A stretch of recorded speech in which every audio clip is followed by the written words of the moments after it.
Let's talk about what goes inside of a trust.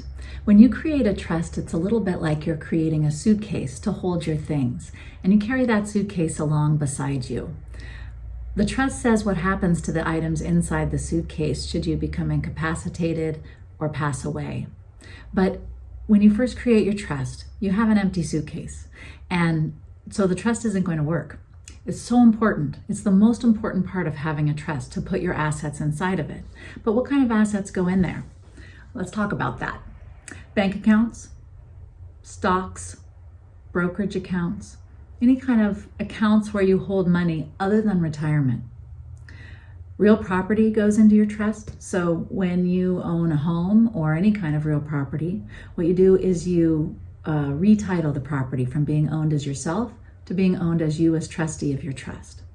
If you own an LLC or are a member of an LLC, you can title the LLC to the trust. So let's say you have a business and it's formed as an LLC. The business has bank accounts and the like. If you take the LLC and assign it to the trust, then all of the bank accounts and the like owned by the LLC are also under the control of the trustee. So if something happens to you, somebody can manage your business to the extent that's possible under the law. That's a little bit simplistic, but if you do have a business that's a solely owned LLC, usually that's something that you would want to put into your trust. The other thing that we put into your trust is your personal property. That's done by an easy assignment. You just say, I assign all my personal property to my trust, and then bam, magically and legally, it's in your trust. And your things can pass the way you like them to when you pass away. What we don't put in the trust are life insurance accounts.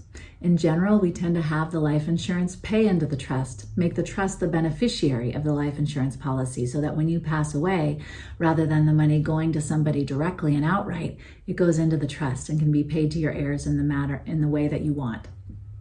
Another thing that doesn't go into a trust are retirement accounts.